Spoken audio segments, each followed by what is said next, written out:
Baixa a sua cabeça aí, fecha os seus olhos, é rapidinho. Senhor, toma nas tuas mãos a minha vida, porque eu não tenho nada a oferecer, a não ser que o Senhor tenha misericórdia de mim e me use aqui. Senhor, também te peço que o Senhor elimine todas as barreiras aí que estão nesse momento, talvez tirando a atenção das pessoas. Pai, ajuda-nos a focar os nossos pensamentos agora em Ti, a ouvir o que o Senhor tem para falar com a gente, no nome de Jesus, que os solos estejam assim, Deus, preparados, e que a semente dê fruto, no nome de Jesus, amém. Amém. Querido, eu quero ler com você apenas um versículo da palavra de Deus, e ele está lá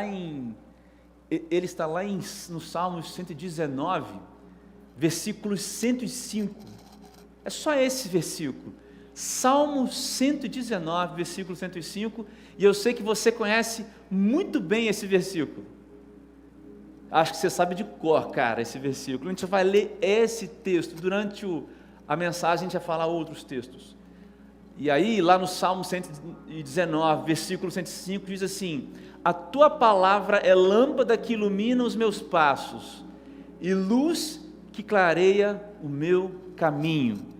De novo, a palavra diz assim: a tua palavra é lâmpada que ilumina os meus passos, e luz que clareia o meu caminho. Que versículo importante, né? Que versículo importante para a gente, né?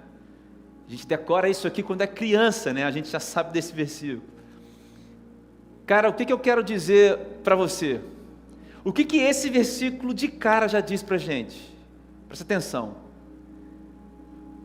Ao ler esse versículo, nós entendemos algumas coisas. Primeira coisa é que só a palavra de Deus desfaz a escuridão. Entende? A tua palavra é lâmpada que ilumina os meus passos. A gente pode entender, lendo esse versículo, que só a palavra de Deus desfaz a escuridão que me cerca e que te cerca, ponto. Olha, não tem filosofia, não tem psiquiatria, não tem psicologia que ilumine a escuridão, porque o problema da escuridão é um problema espiritual. Por causa do pecado, nós somos caídos. A condição natural de todo homem é ser caído. E através do plano de rendição de Deus, consumado em Jesus Cristo, o homem é reconectado, rendido a Deus, através de Jesus. Então a escuridão que te cerca e que me cerca, ela só pode ser desfeita pela palavra de Deus, ponto. Segunda coisa é que só a palavra de Deus revela a vida. Esse versículo está falando disso. Só a palavra de Deus que revela a vida, cara. E não é vida de coração batendo, de pressão rolando, de sangue circulando. Eu estou falando de vida para além da vida. Como a gente diz com os meus amigos lá, vida aqui e vida além. Só a palavra de Deus, porque a vida também é uma questão espiritual e não é uma questão carnal. Portanto, as competências humanas que atingem os processos de existência natural do ser humano, eles não compreendem o que é o problema espiritual do homem. Está entendendo, cara? Só a palavra de Deus revela a vida. Terceiro, só a palavra de Deus é o verdadeiro movimento de vida, porque a palavra de Deus está ligada com o ato de viver. A vida que a palavra de Deus revela está revelada no ato da vida, e não numa ideia, num conceito congelado, distante do que é a realidade de viver. Então a palavra de Deus é o verdadeiro movimento de vida. Quarta coisa que a gente entende nesse versículo é que há poder na palavra de Deus, porque essa luz que clareia o caminho e essa lâmpada que ilumina os passos, isso é uma coisa sobrenatural, cara. Não é uma coisa como nós temos aqui nesse cenário nosso, algumas luzes. Daí, cara, você liga na tomada, tem uma corrente elétrica que passa ali. Isso não é sobrenatural, isso é natural. Mas essa luz, essa lâmpada que é a palavra, e essa luz que é a palavra também, que clareia o caminho, é algo sobrenatural. Então, a palavra, ou seja, na palavra de Deus, há poder sobrenatural, extra-humano. Quinta coisa que a gente aprende nesse versículo, como introdução aqui da nossa mensagem: todos precisam da palavra de Deus. Todo ser humano precisa da palavra de Deus. Agora, essas verdades todas que a gente aprende nesse versículo, elas apontam para outras, para umas conclusões que a gente chega de cara. Sabe qual a conclusão? Primeiro, tá bom, se a palavra de Deus é isso tudo, aonde está a palavra de Deus, André? Tá bom, cara, mas aonde está a palavra de Deus? Aonde ela está para eu ter acesso a ela? Essa pergunta revela algumas respostas, mas eu vou simplificar aqui. A palavra de Deus está revelada na Bíblia. Ó, esse livro que está aqui na minha mão, Bíblia. A palavra de Deus, o que Deus diz. E quando eu digo palavra de Deus, eu digo as promessas de Deus, o plano de Deus, a maneira como qual Deus se relaciona com o homem, como você pode se relacionar com Deus. Isso está revelado na Bíblia. Então a palavra de Deus está onde, André? Está na Bíblia. Tá, mas a Bíblia é confiável? Você chega nessa pergunta comigo, não é verdade? A Bíblia é confiável? Calma, cara, isso aqui é um livro, cara. Você vai falar para mim, né? Isso aqui é um livro, cara. Como é que eu vou confiar num livro? Vamos lá. 2 Timóteo 3, 16, 17, o versículo base, que a gente pode dizer que podemos confiar na Bíblia. Olha só, Paulo diz assim: toda a Escritura, está falando para o Timóteo, toda a Escritura, Timóteo, é inspirada por Deus. Ponto. Só que aí o apóstolo continua. E aí ela é útil para o ensino, repreensão, correção e instrução na justiça.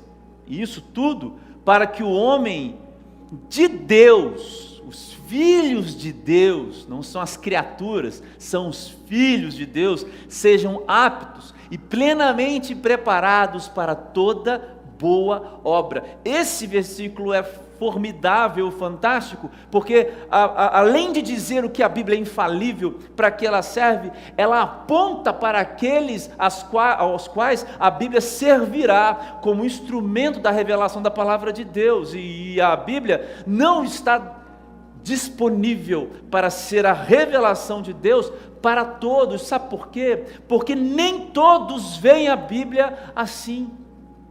Você vai ver comigo um texto onde isso acontece, cara. Aqueles que não enxergam a Bíblia como a palavra revelada de Deus, para esses a Bíblia realmente não é confiável.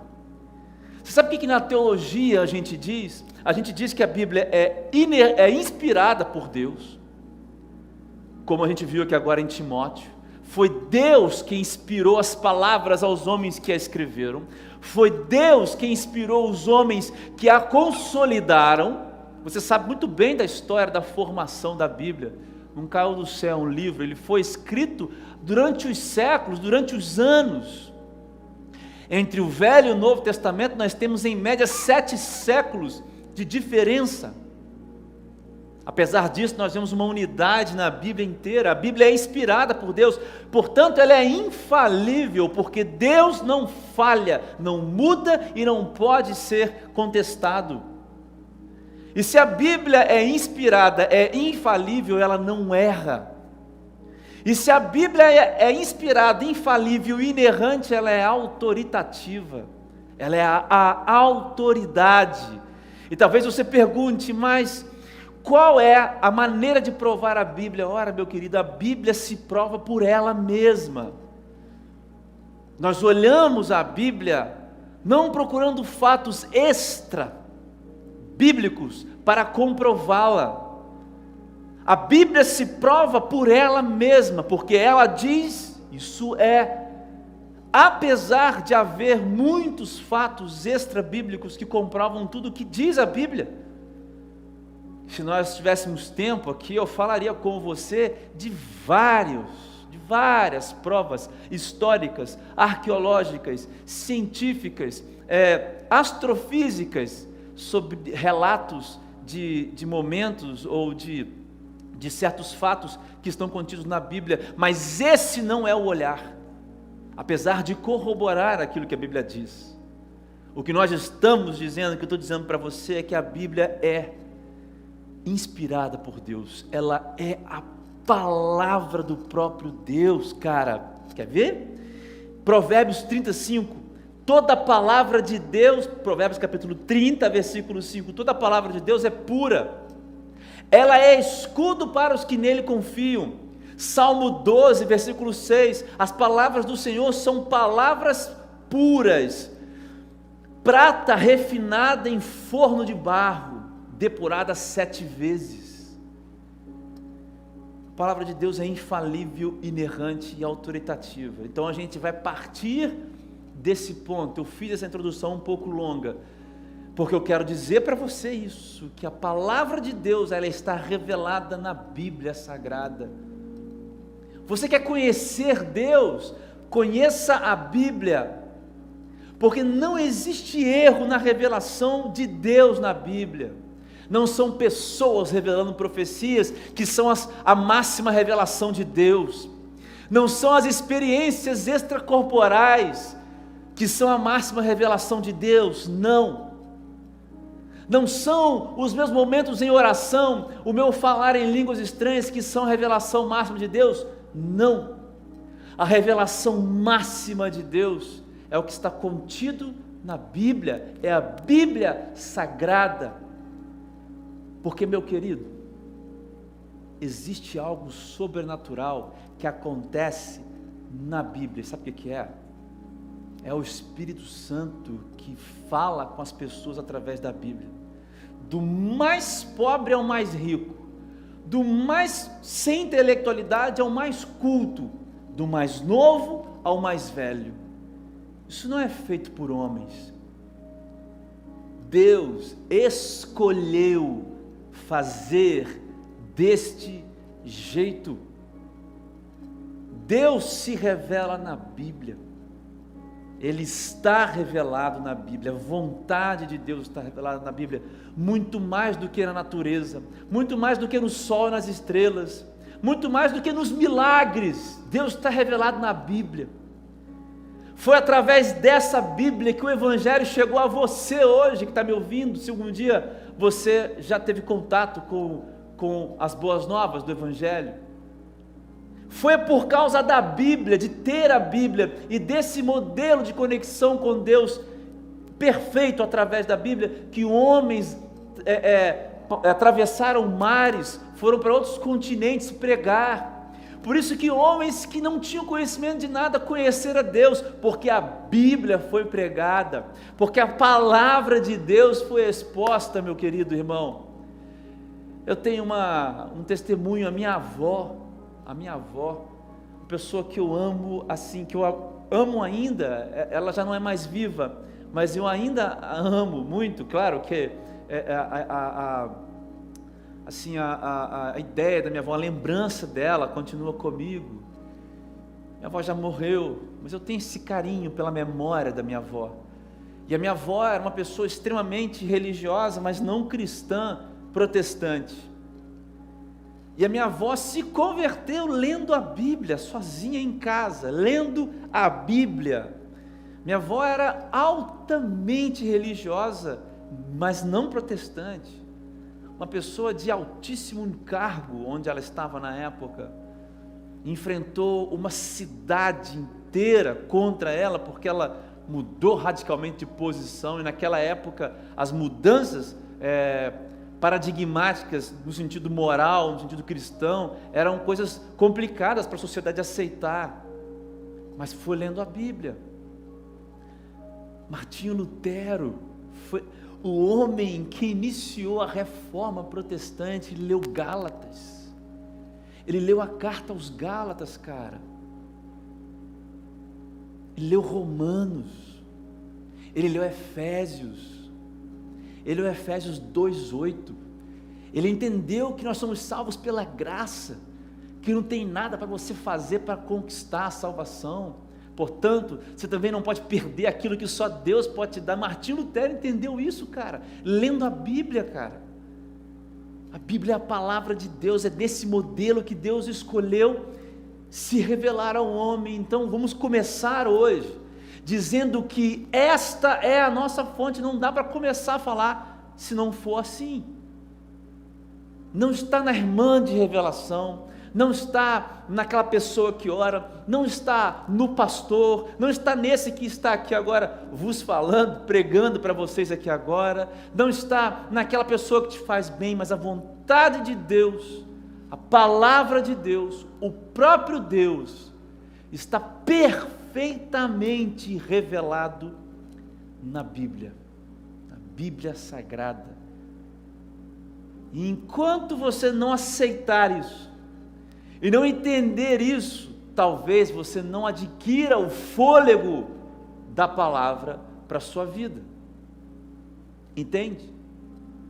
Enquanto você não aceitar esse fato, abraçar isso como uma verdade para a sua vida, então talvez você também, talvez não, então você não vai encher os seus pulmões com o fôlego que só a palavra de Deus traz. Você pode encher os seus pulmões com um falso ar do que certas pessoas, situações, coisas trazem, fazem e permitem a você. Mas a palavra de Deus está revelada na Bíblia. Querido, o próprio Deus falando, o próprio Deus falando. Eu quero destacar com você aqui nesse texto 3 expressões e pensar rapidamente com você e aplicá-las na nossa vida hoje. O versículo que a gente leu no começo diz que a tua palavra é lâmpada que ilumina os meus passos e luz que clareia o meu caminho. A primeira coisa que eu quero destacar, a primeira figura, o primeiro aspecto desse texto que eu quero destacar, após essa introdução e considerando toda essa introdução que eu fiz, eu quero destacar esse texto, esse pedaço. A tua palavra é a lâmpada que ilumina. Uau! A tua palavra é a lâmpada que ilumina. Eu já disse, a Bíblia é a maior revelação do próprio Deus. Mas olha o que diz aqui Mateus 22, 29. Olha o que Jesus fala, não sou eu. Jesus disse. Jesus respondeu: vocês estão enganados, porque não conhecem o quê? Porque vocês não conhecem as Escrituras, e nem o poder de Deus. De novo, Jesus respondeu: vocês estão enganados, porque não conhecem as Escrituras, e nem o poder de Deus. Jesus está replicando, ou respondendo a um grupo de fariseus, os judeus lá, mestres da lei, que queriam pegar Jesus numa arapuca filosófica religiosa, e eles estão dizendo: olha, então se uma mulher casou com um irmão, aí ele casou com uma pessoa, ele morreu, aí ela vai casar com outro irmão, o outro irmão morreu, casou com outro, morreu, casou com outro, morreu, casou com todos os irmãos, mais ou menos 9, morreram todos, e depois ela morre. No céu, ela vai ser mulher de quem? Os mestres da lei, os fariseus, perguntando para Jesus. Aí Jesus diz assim: olha, vocês estão enganados, porque vocês não conhecem o que está escrito. As escrituras, meu amigo, é com E maiúsculo. Jesus está referindo ao que já existia sobre os profetas escrito. O livro de Isaías já estava praticamente completamente disposto ali para eles. A lei de Moisés, os 5 livros, tudo já estava disposto para aquelas pessoas. E Jesus diz: vocês não conhecem as Escrituras e nem o poder de Deus. Porque Jesus responde para eles: do céu não tem isso, cara. Olha, Jesus responde assim para eles, porque no céu não tem isso, cara. Vocês não sabem o que é encontrar Deus no céu. É a questão da conversa. Eles não sabiam algo que era elementar.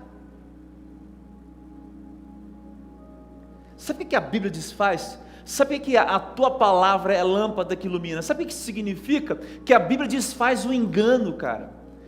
A palavra de Deus é fôlego, porque é como se você tivesse com alguma coisa na sua traqueia aqui, uma espinha de peixe, sei lá, qualquer coisa, te dificultando a respirar. A palavra de Deus retira a dificuldade para respirar, mesmo que você nem saiba que você não está respirando. A palavra de Deus desfaz o engano. É por isso que ela é a lâmpada que ilumina, porque na noite tem tropeço. Você lembra do Salmo 139, também em Provérbios, se não me engano, capítulo 4 diz isso, que aqueles que estão em trevas tão densas que eles não veem as pedras por onde tropeçam. Eles estão em trevas tão densas que eles não veem o próprio engano.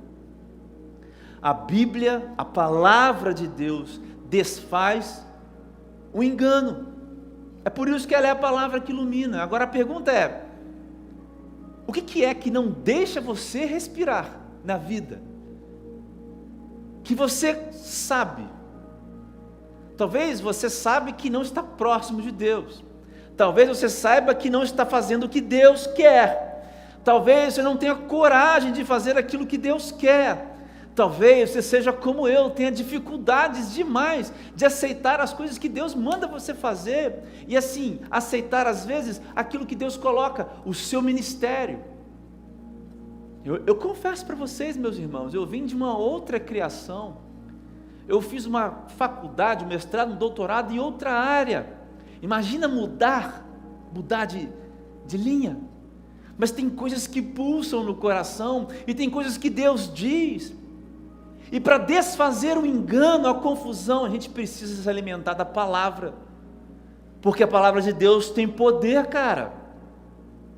Não é poder, cara, para fazer as pessoas só levantarem os milagres, é poder para te transformar, porque esse é o maior milagre. O maior milagre que existe é uma loucura, como o apóstolo Paulo diz em 1 Coríntios capítulo 1, versículo 18, que a maior loucura é o poder de Deus operando em nós, para a nossa salvação. O maior milagre, a maior transformação que a palavra opera, é eu ser transformado, eu ser capaz de transformar o meu redor, eu mudar os meus relacionamentos, mudar como me lido com as pessoas, eu mudar como lido comigo mesmo. E veja, todos estamos nesse caminho. Então, se a Bíblia desfaz o engano e ela revela esse poder de Deus acessível, olha, aos filhos de Deus, não são aqueles que não veem a Bíblia, tá? Como única regra de fé e prática, mas aqueles que veem a Bíblia, assim. Para você que acredita na Bíblia, o poder de Deus está acessível. Então a primeira coisa que a gente entende aqui, é que eu tenho que crer na Bíblia como a palavra de Deus, e ela é a minha regra de fé e prática. É assim que você vê? O que Deus fala está falado ou não? O que Deus diz está dito ou não? Porque eu acho que muitos de nós temos muitas experiências, ou temos muito tempo de vida, de experiência, de maneira de viver como a Bíblia não sendo a regra de fé e prática.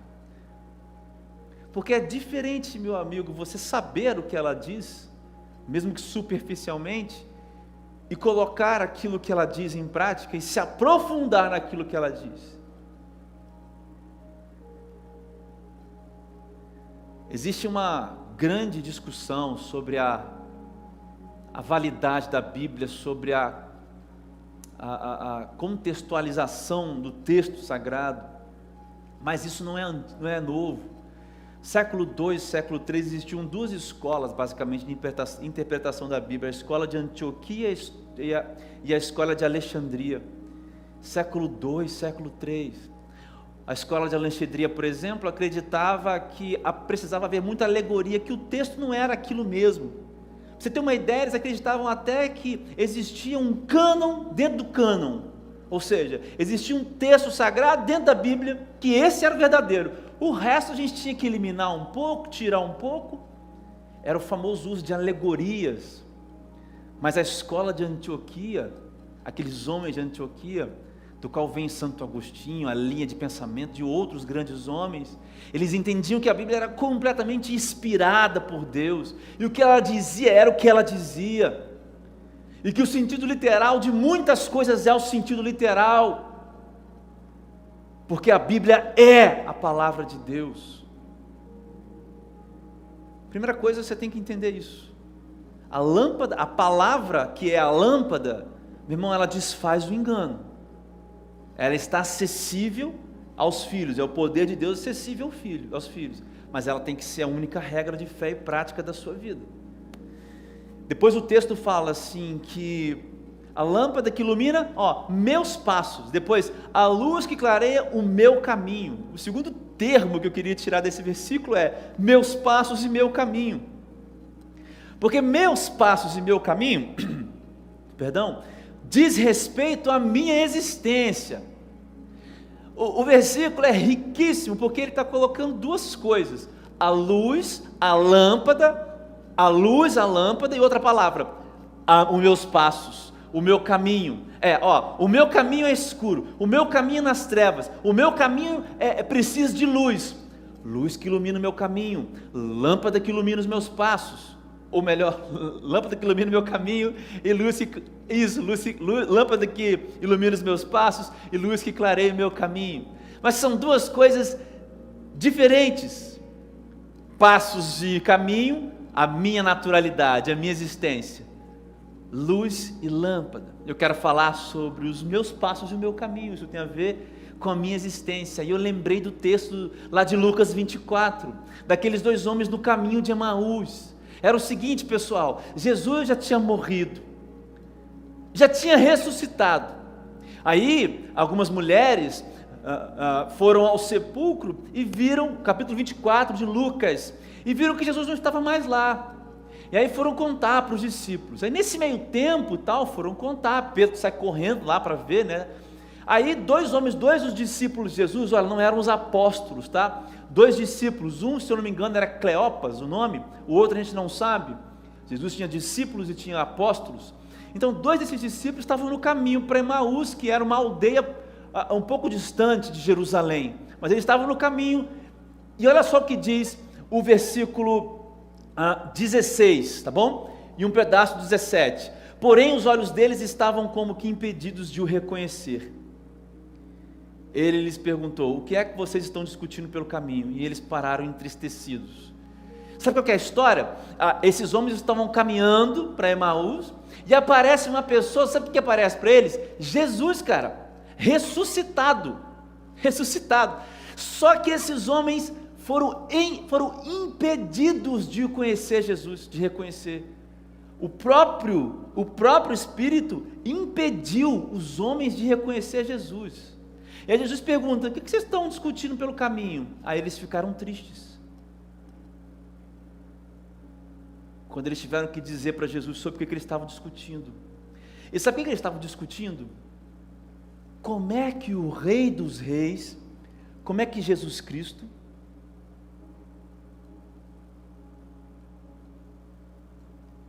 como é que o Rei dos Reis, como é que Jesus Cristo morreu e ficou morto depois de 3 dias? Porque você sabe que o judeu esperava 3 dias para confirmar, porque ele sabe, o primeiro dia pode ressuscitar, segundo pode, ao 4º dia, como é o caso de Lázaro, lá em João capítulo 11, por isso que Jesus chega, né, já nesse tempo, lá na morte de Lázaro, para ser um milagre de verdade. Então esses homens estavam tristes, passaram-se 3 dias da morte de Jesus, e aí Jesus pergunta: por que vocês estão assim? Eles estavam tristes por causa disso. E agora, o que eu entendo com esse texto,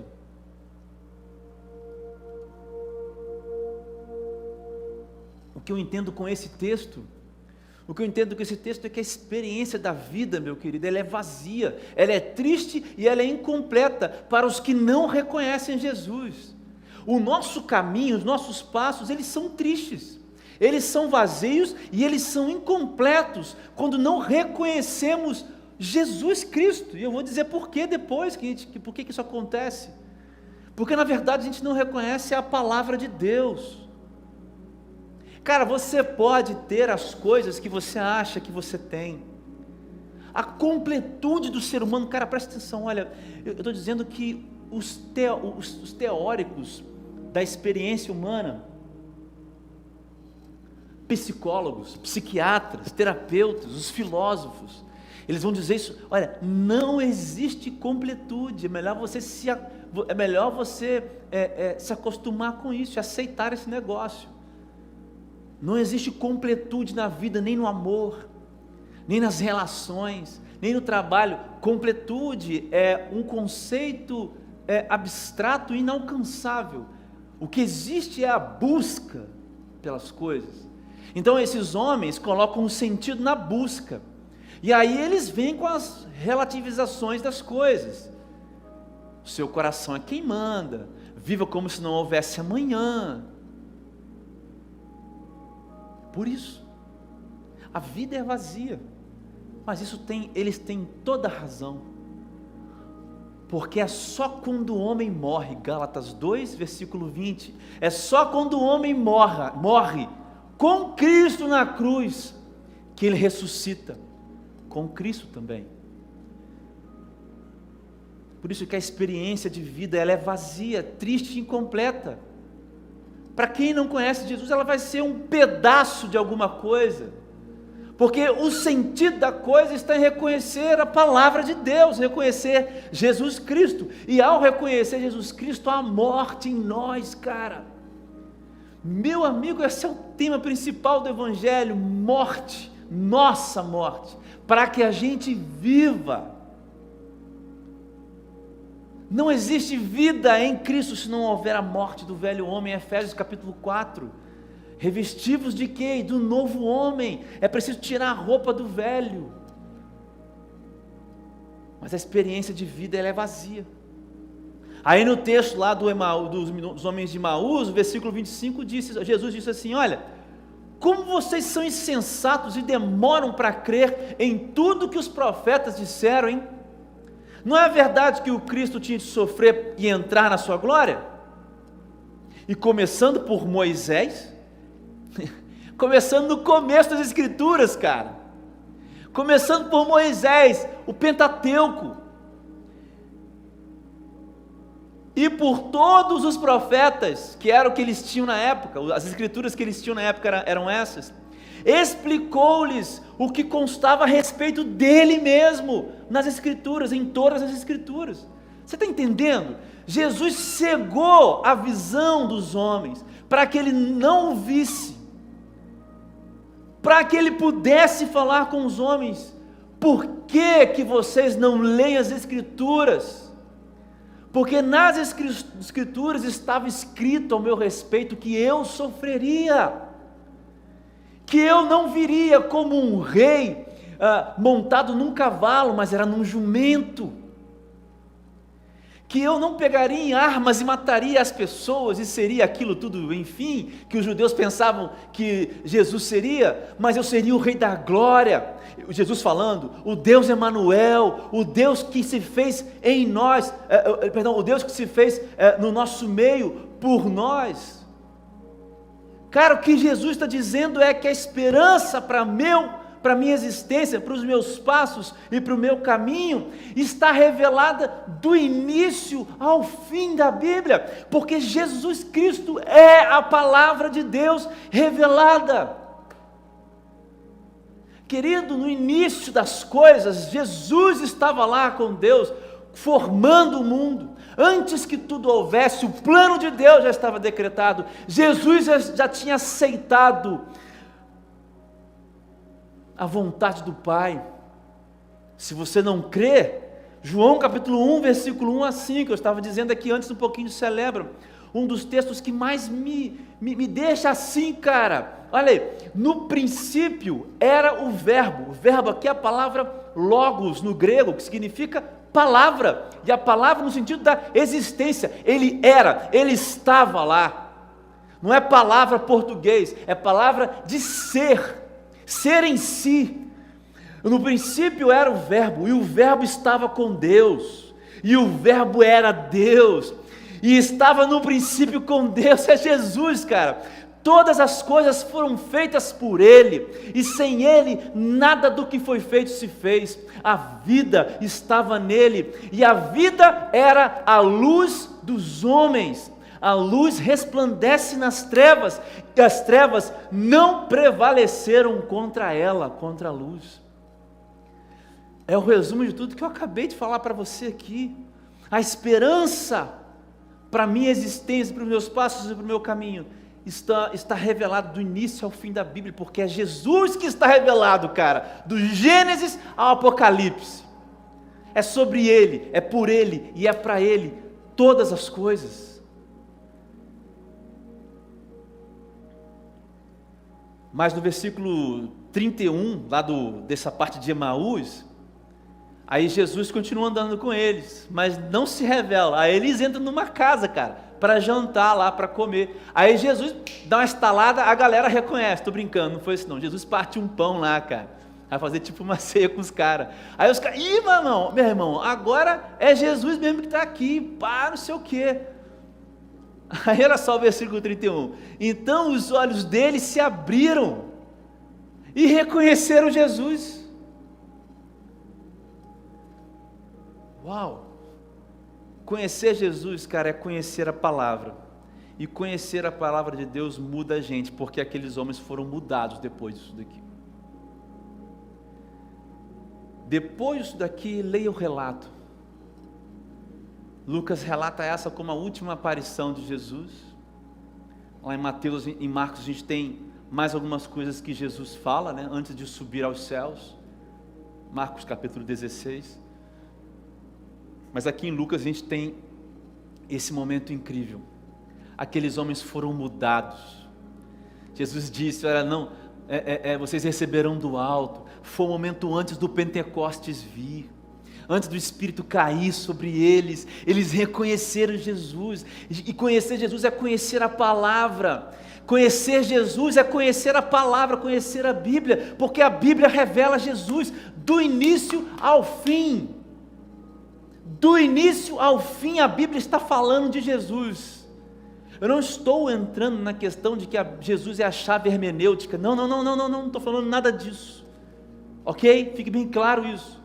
Essa não é a discussão aqui. Eu estou dizendo que a Bíblia revela o Senhor Jesus do início ao fim. No Êxodo, quando eles tinham que matar o cordeiro lá atrás, era a simbologia para Jesus. Lá no Gênesis, no Êxodo, no Levítico, no Deuteronômio, em todos os livros do Velho Testamento, é Jesus revelado, é Jesus simbolizado, é a tipologia do que Jesus faria na cruz. E conhecer a palavra, conhecer a Jesus, e isso muda a gente. Esses homens receberam o Espírito Santo logo depois disso, cara, pregaram, Pedro pregou para milhares de pessoas e 3.000 foram convertidos. Você sabe, isso está lá em Atos capítulo 2. Você está entendendo, cara? Os meus passos e o meu caminho, como o meu caminho e os meus passos precisam da lâmpada e da luz. E por fim, a gente tem no texto a luz que clareia. Nós temos uma lâmpada que ilumina os pés, né, os passos, e uma luz que ilumina o caminho. Eu queria falar da luz que clareia, porque é claro para você, você já entendeu. Quem que é a luz? A luz é Jesus. Você acabou de ver comigo aqui em João capítulo 1. A vida estava nele, e a vida era a luz dos homens. Cara, que coisa impressionante. A luz resplandece, cara, nas trevas. Salmo 139, e verei que as trevas são luz para ti. Salmo 139, cara, olha que coisa. E as trevas não prevalecem contra ela. Voltando para João, fiz uma volta, Porque eu fico, cara, esse texto é muito bonito, cara. João capítulo 1, muito, muito louco, isso aqui é muito doido, cara, muito bom. A luz é Jesus. Você não está acreditando ainda? Palavras do próprio Jesus. João capítulo 8, versículo 12. Falando novamente ao povo, Jesus disse: eu sou a luz do mundo. Quem me segue nunca andará em trevas, mas terá a luz da vida. O que diz João capítulo 1, cara? A vida era a luz dos homens. Olha o que Jesus disse, cara. Eu sou a luz do mundo. E eu sou a luz da vida. A luz que clareia o meu caminho é a vida que eu preciso viver. A luz que clareia o seu caminho é a vida que você precisa viver. A grande questão é se você tem no seu movimento de vida a luz que clareia o seu caminho. Se você vive a vida que resplandece em meio às trevas. Eu tenho muitos testemunhos para contar nesse sentido, porque Deus quis que eu vivesse experiências onde as trevas tomaram conta de mim, e a luz resplandeceu em mim, iluminou meu caminho. Eu literalmente era alguém perdido nas trevas. E quem está em trevas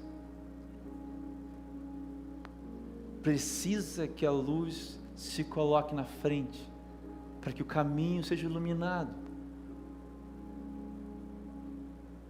Agora observa que Jesus disse: olha, quem me segue nunca andará em trevas. Meu amigo, Jesus não está falando de uma posição estática. A luz apareceu e eu fico parado. Você sabe qual que é o ponto aqui? A virada de chave do versículo 105 lá do Salmo 119 também, é que esse homem que tem a lâmpada nos pés, cara, esse homem que está caminhando com a luz que clareia, olha, esse homem está em movimento. Essa é a grande virada de chave. A luz que clareia meu caminho está me colocando em movimento. Eu estou seguindo Jesus. Eu não estou parado. Eu estou avançando seguindo Jesus. Eu estou me movimentando. Eu estou me esforçando. Eu estou buscando. Eu estou indo atrás. Eu experimentei, eu vi a luz. Jesus se revelou a mim, eu não via, mas Ele se revelou a mim. Eu quero andar atrás, eu quero me esforçar para seguir a luz que caminha, para que eu ande no caminho. Por isso que a vida que eu estou pregando para você é uma vida em movimento. É uma vida que exige de você a busca, que exige de você o esforço de seguir a luz. Porque ler a palavra de Deus, se envolver com a Bíblia, cara, esse livro que está aqui, custa a você. Mas quem me segue nunca andará em trevas.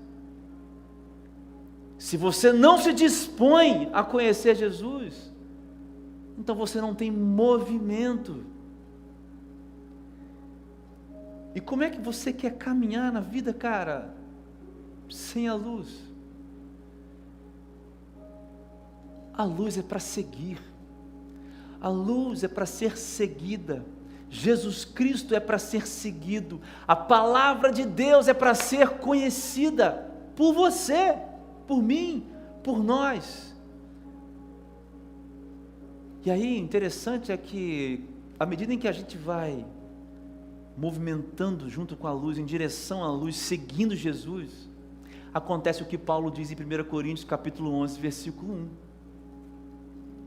Paulo, lá em 1 Coríntios capítulo 11, versículo 1, diz o seguinte: sejam o quê? Meus imitadores, como também eu sou imitador de Cristo. Jesus veio à terra, eu já falei isso várias vezes aqui. Jesus era 100% Deus e 100% homem, ok? Jesus não era 50% um, 50% outro. Era 100% Deus e 100% homem. E sabe o que Jesus fez aqui na terra? Caminhou em direção à vontade do Pai. Você consegue imaginar os passos de Jesus até a cruz? Você consegue imaginar Jesus levando as chicotadas e carregando a sua cruz, a cruz que ele seria pregado para cumprir a vontade do Pai? É sobre isso que eu estou falando. Imitar Jesus. Jesus cumpriu a palavra de Deus a respeito dele. Você está entendendo? Isaías 53 diz que ele seria, Isaías 53, Isaías, outros capítulos de Isaías, fala que ele seria pisado, fala que nós seríamos sarados pelas pisaduras dele, fala que ele subiria ao madeiro. Nos Salmos a gente vê já Davi profetizando sobre isso, mas nenhum osso lhe seria quebrado. Se não me engano é Salmo 37 ou 33 ou 34, não lembro bem agora. Jesus vai caminhando, vai buscando, vai se movimentando em direção à palavra de Deus, cara, sobre ele. Qual é a palavra de Deus para você e para mim? É uma. Deus quer ser a palavra que é a lâmpada que vai iluminar os seus passos. Deus quer ser a luz que vai clarear o seu caminho. Se você não sabe qual é o propósito específico da sua vida, esse aqui é um propósito para todos nós. Deus quer ser a lâmpada, cara, que vai iluminar os seus passos e a luz que vai clarear o seu caminho. E se nós estamos seguindo a luz, por que a gente não copia Jesus, o que ele fez enquanto estava aqui?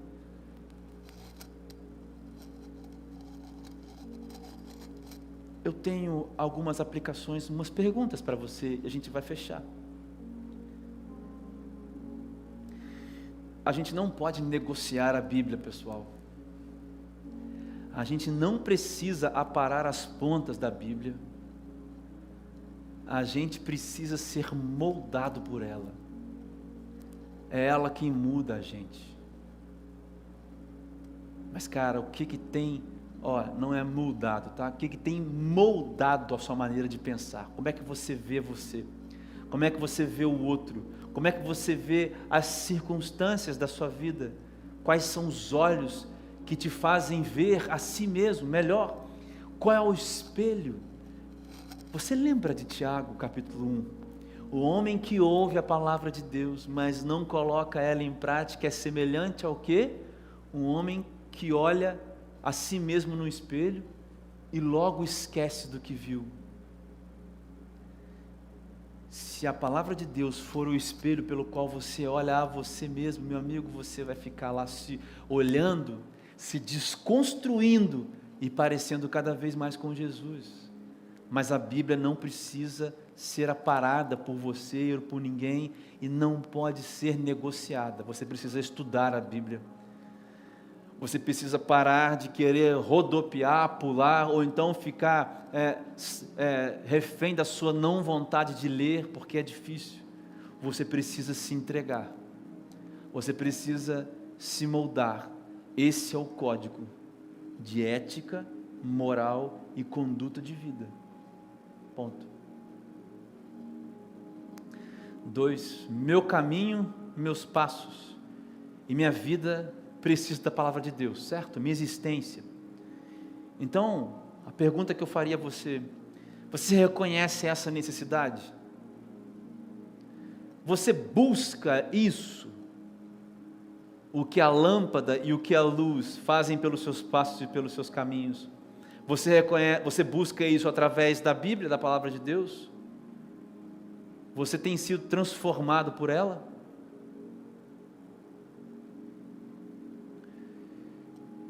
E por último, o quanto você se movimenta em direção a Jesus. Quanto você se esforça e busca ser como Jesus através da Bíblia. O quanto de Jesus você conhece da Bíblia e se esforça em ser como Ele. Eu tenho dito que eu não sou tão jovem assim, você sabe disso, mas eu convivo com algumas pessoas bem jovens, 19, 20, 21, 23, 24, 25 anos, e pessoas que viveram, nasceram no meio cristão, nasceram na igreja, mas como as pessoas podem não falar daquilo que conhecem? Tipo, você fala do seu dia a dia para as pessoas, eu creio nisso. Você tem a sua namorada, seu amigo, sua esposa, você chega, hoje eu fiz isso, fiz aquilo. As pessoas não falam sobre Jesus, sobre o seu relacionamento com Jesus, porque não conhecem Jesus. Elas não têm nada para dizer. Elas têm desculpas para dar. Elas não dizem nada para Jesus, para ninguém. Sabe por quê? Porque elas não conhecem. Elas estão sentadas nas igrejas, às vezes apontando os dedos para os pastores, para os líderes, mas elas não falam nada. Elas não têm nada para falar. Sabe por quê? Porque elas já estão sem ar, já estão estranguladas pela vida e precisam do fôlego da palavra. As pessoas só podem falar daquilo que conhecem, e não há um que conheça Jesus e que não fale sobre Ele. Não há um que não conheça Jesus e não fale sobre Ele. Conversando ontem, eu estava dizendo que as desculpas que eu mais ouço quando eu falo, você pode pregar? Ah, eu não sei falar. É mentira. Deus nunca escolheu pessoas capacitadas. Deus escolhe e entrega tarefas a pessoas que têm disposição, ou que podem ter disposição, só que essa é uma escolha sua, você tem disposição ou não. Porque todo mundo é capaz de falar daquilo que conhece, a não ser que você tenha uma fobia, um problema mesmo, uma doença que não consiga falar. Você pode falar acerca do seu nome, do endereço onde você mora, do trabalho que você tem, porque você conhece. Não falar nada sobre Jesus é porque você não conhece a luz. E talvez esse seja um parâmetro para você ver se você vive ou não o Salmo 109, versículo 5.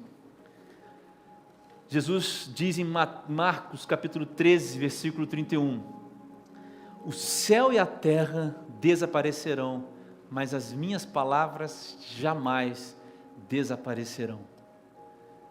A palavra de Deus revelada na Bíblia, Jesus Cristo revelado na Bíblia, é algo que você pode se entregar, é algo que você pode confiar,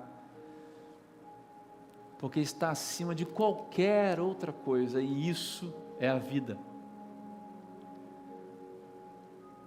Eu não sei se o Espírito Santo falou com você hoje, se como aqueles dois homens no caminho de Emaús, você hoje reconheceu o Espírito Santo ao seu lado, mas eu quero fazer uma oração por você, porque o Senhor hoje nos trouxe essa palavra, o Espírito Santo nos iluminou com essa palavra, falou ao meu coração, e creio que tenha falado ao seu também.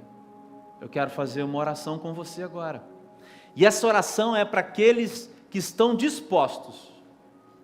Essa oração eu quero orar junto com aqueles que querem a lâmpada que ilumina os pés, a luz que clareia o caminho, e que entendem que isso é um movimento de seguir, uma busca, um esforço. São as pessoas que querem a vida, cara, a verdadeira vida, não a meia vida da existência, mas a verdadeira vida do sobrenatural de Deus, a esperança que nos remete à herança que não pode ser corrompida, 1 Pedro capítulo 1, versículos 3 a 5. Eu quero que você feche os seus olhos, cara, eu quero orar com você nessa manhã. Abaixa a sua cabeça, feche seus olhos, a gente vai orar. Pai, eu entrego nas tuas mãos, Pai, todos esses que estão orando, estão falando aqui com o Senhor. Não sei aonde essas pessoas estão, nem quando elas estão, Pai. Não sei se elas estão nas suas casas, de repente elas estão no trabalho, estão no carro, estão ouvindo isso. Talvez elas estejam ouvindo essa mensagem aqui pelo podcast. Não sei por onde, Deus, nem sei quando. Pai, mas seja onde, seja quando e seja como for. Deus, por favor, que o Teu Santo Espírito revele aos nossos corações dessa hora a face de Jesus Cristo, meu Deus. A necessidade, Pai, de ler e de se envolver e de se entregar à Sua palavra. Senhor, eu peço que essa seja a nossa fome. Senhor Deus, eu vivi isso uma época, Pai, e confesso diante dos meus irmãos aqui, que é difícil, Pai, manter essa constância na leitura. Por isso eu sou o primeiro da fila. Enche a minha palavra, enche a minha vida de fome pela palavra, Senhor. Enche a minha vida de fome. Me faz cair raquítico no chão quando eu não ler a Sua palavra, quando eu não me alimentar dela. Me faz tombar na vida, para que eu levante de novo, Senhor Deus, pelo fôlego da palavra de Deus. Pai, que desmoronem os prédios, que o mundo acabe, Senhor Deus, ao meu redor, mas que a Sua palavra seja o fôlego de vida da minha vida, porque Jesus é o alvo, é o meu alvo.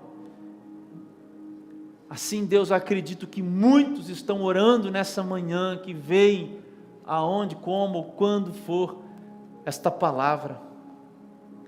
Sela nesta manhã essa fome em nós, no nome de Jesus. Faz aqui nascerem pessoas cheias de fôlego para a corrida da vida, porque nós temos uma missão para cumprir. Nós temos uma missão e uma verdadeira vida para viver. Nós temos trevas para dissipar, Pai, ao nosso redor por aí, ó, e da nossa vida também. Pai, toma todos nós em Tuas mãos, faz esse milagre em nós nessa manhã. Nós cremos no poder da Tua palavra, nós cremos no Senhor Jesus Cristo, que Ele morreu, que Ele ressuscitou e agora vive está à direita de Deus Pai. Nós cremos que Jesus Cristo está revelado do início ao fim da Bíblia. Nós cremos que é tudo por Ele, para a glória dEle, para Jesus Cristo. Jesus Cristo é o Senhor das nossas vidas, a Ele pertence o nosso respirar. Cada segundo de vida nosso, cada centímetro de espaço que ocupamos, passamos por esse mundo, pertence ao Senhor da glória, ao Senhor Jesus Cristo. Então, Pai, nos enche da Tua palavra, no nome de Jesus. Amém e amém.